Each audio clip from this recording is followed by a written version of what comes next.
So, just a recap, chapter 6, Dhyan Yoga. So, Sri Krishna says that Anashrita karma phalam karyam karma karoti hai. Sa sannyasi cha yogi cha na niragne na chak. So again, Krishna is bringing the idea that there is karma yoga is always preferable than na niragne na chakriya. So dhyan yoga is a practice where we have to give up everything and go to the secluded place and do a meditation on Paramatma. So Krishna is saying that if somebody is working as obliged as dharma, but unattached to his fruits of work, then he is actually renounced. He is in renounce order of life. He is a yogi or a mystic, not one who is actually trying to do this mystic yoga practice, but attached to mystic yoga. I mean the yogic siddhis. So Prabhupada, in the first purport only, he says that this Ashtanga yoga is not actually preferable to do in age of Kali.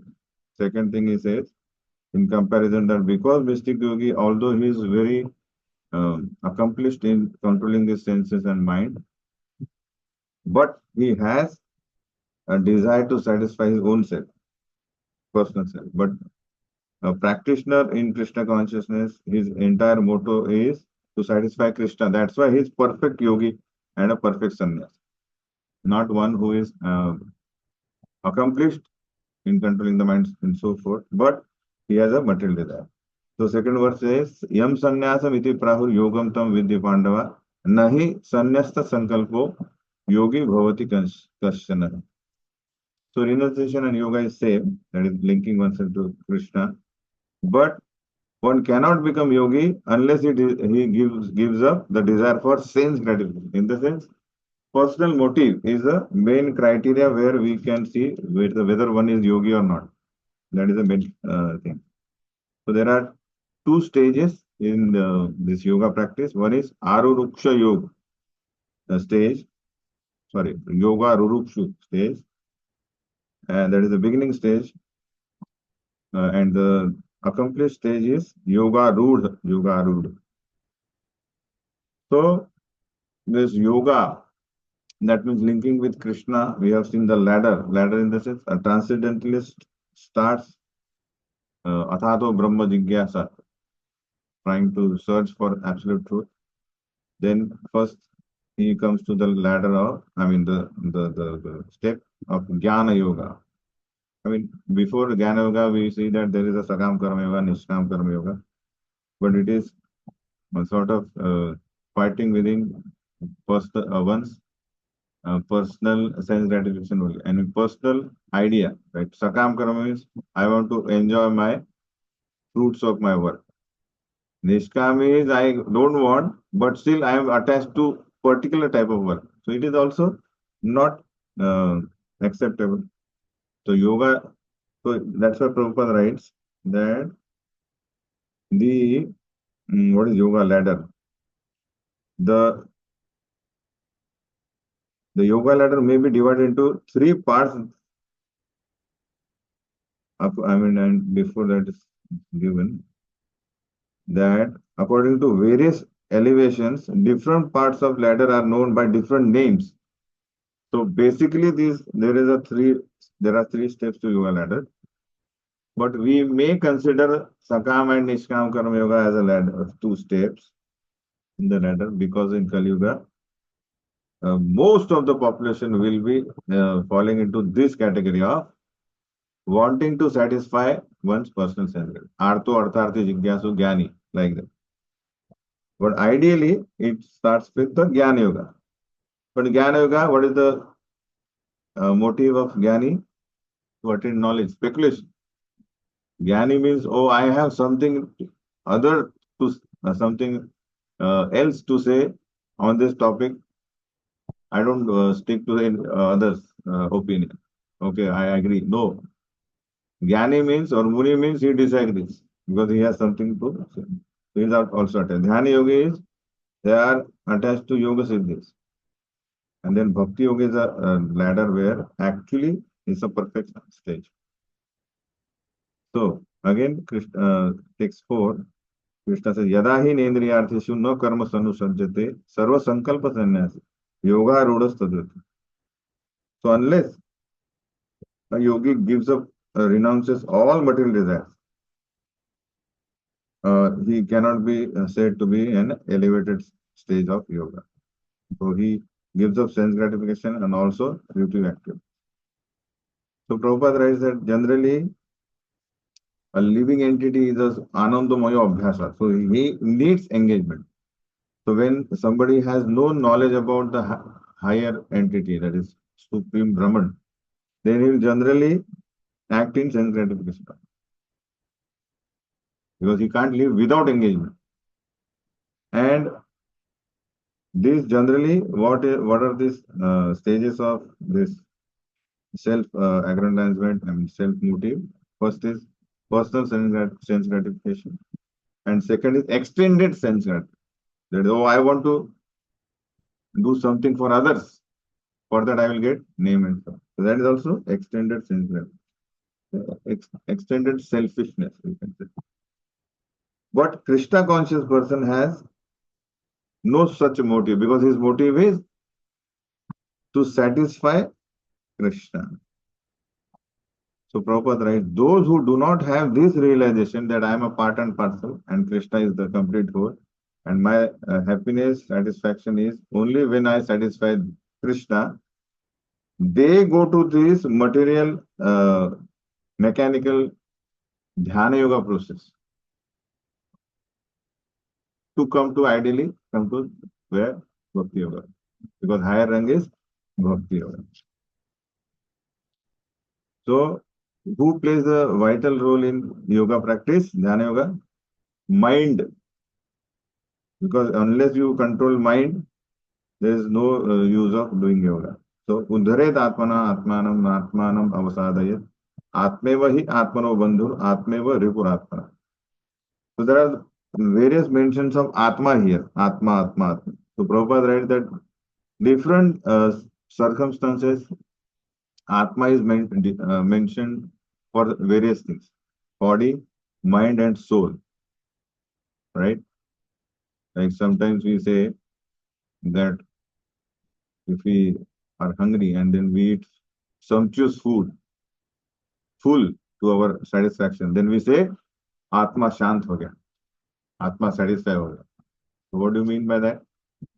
The body is satisfied, right? So there we mentioned that body as Atma. And Atma is soul itself, but sometimes it is actually mentioned as mind is also called an Atma. So because if mind, if it is not controlled, then it can actually carry away Atma anywhere. That is the power of mind. So it is actually called as referred to as Atma. So here yoga practice is completely dependent on how much your mind is focused on the Paramatma within. So we had an elaborate discussion on this in last class, and how mind is servant of false ego, whose identity or whose business or whose mission is to lord over this material nature. He wants to become a Krishna. So it wants to take position of Krishna. So unless we train the mind that no, this is not my mission, and I don't want to engage in the whims of false ego and get attracted to sense objects and more get entangled in material existence, then I have to focus my mind on Krishna. So Prabhupada writes, the best way to engage mind is in Krishna consciousness. Otherwise, mind will never ever be able to focus at any place. This verse we have discussed. Mana eva manushyanam karanam bandha mokshayo bandhaya vishaya sango muktaya nirvishayan mana. So mind is the cause of both bondage and liberation. So if we as we give, if we engage mind in vishaya sangha, sense objects, then it will become a cause of our bondage. And if we give up, if we are detached with sense objects, then muktai, mind will be the cause of liberation. So that's why mind is called friend who can help actually to fulfill our mission. At the same time, he can become our greatest enemy who can spoil our human mission. So Prabhupada writes, you know,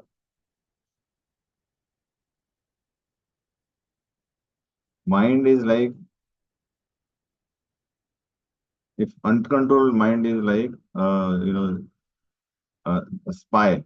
Spy, you know what they do? He says, you can sit facing me like this.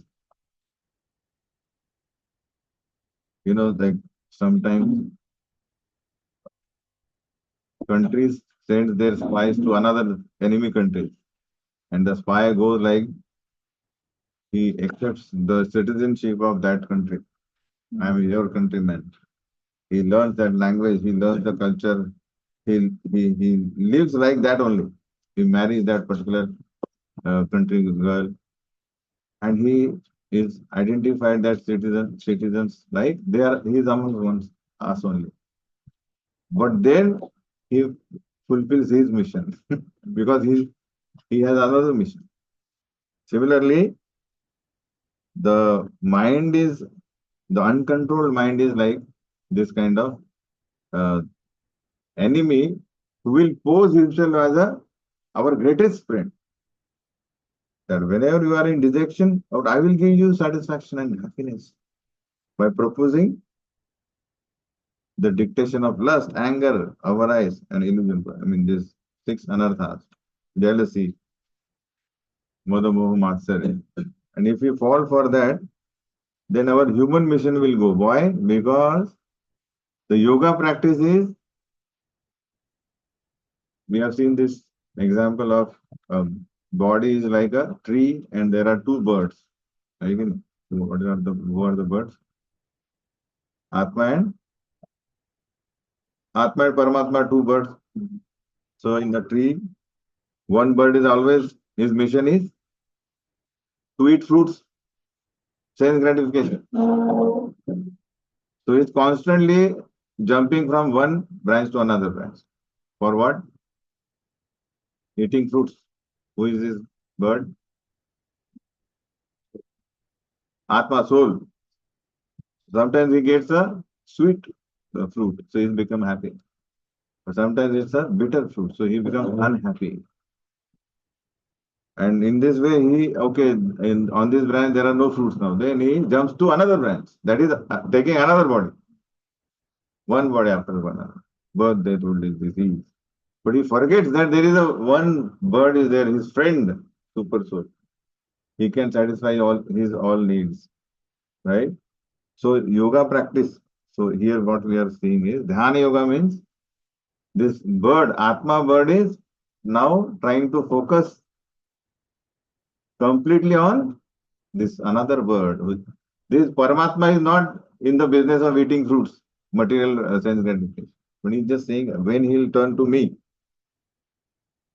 And when he actually turns, then later we'll see that is self-realization. That, oh, Aham Brahmasmi, I am a soul. And he's Paramatma, he can fulfill all my desires. So that's why the mind. So when will this bird will turn to Paramatma? They will see when he will not follow the dictation of mind. That we can see the yellow fruit, ripened fruit, go here like that. So when we make our mind friend means we convince him that you have to follow dictation of Paramatma. So Paramatma is always dictating, but we can't hear him. Paramatma within says, turn to me, do this, do this. But we are so mesmerized by the sound of mind. अच्छा picture लगा है, अच्छा restaurant निकला है, अच्छा ये जो है, trapped in this. So we can't hear Paramatma. That's why this system is, first of all, to pratyahar, cease all the sense gratificatory activities. bring all the senses away from the sense objects and then focus it on Paramatma. So this is real yoga practice. For that, we have to, so yoga, Rurukshu means what? Initial stage is to control mind. Later, dhyana. What is the use of dhyana when mind is going here and there? And yoga, rudha, yoga rurukshu and yoga rudha. Yoga rudha means we are already controlled the mind. Now you can pinpointedly focus on your dharana, whatever. Now we have here dharana is Vishnu, four-handed form of Paramatma. So that is the two stages, yoga rurukshu and yoga rudha. Okay. Which is the highest stage. Higher stage is to focus. Yoga, yoga rurukshu means beginning stage to control the mind. Then we can go to the highest, I mean, the last stage, that is focus, samadhi. Okay. So this is what is important. So seventh verse. So we have come till here, na? Sixth verse.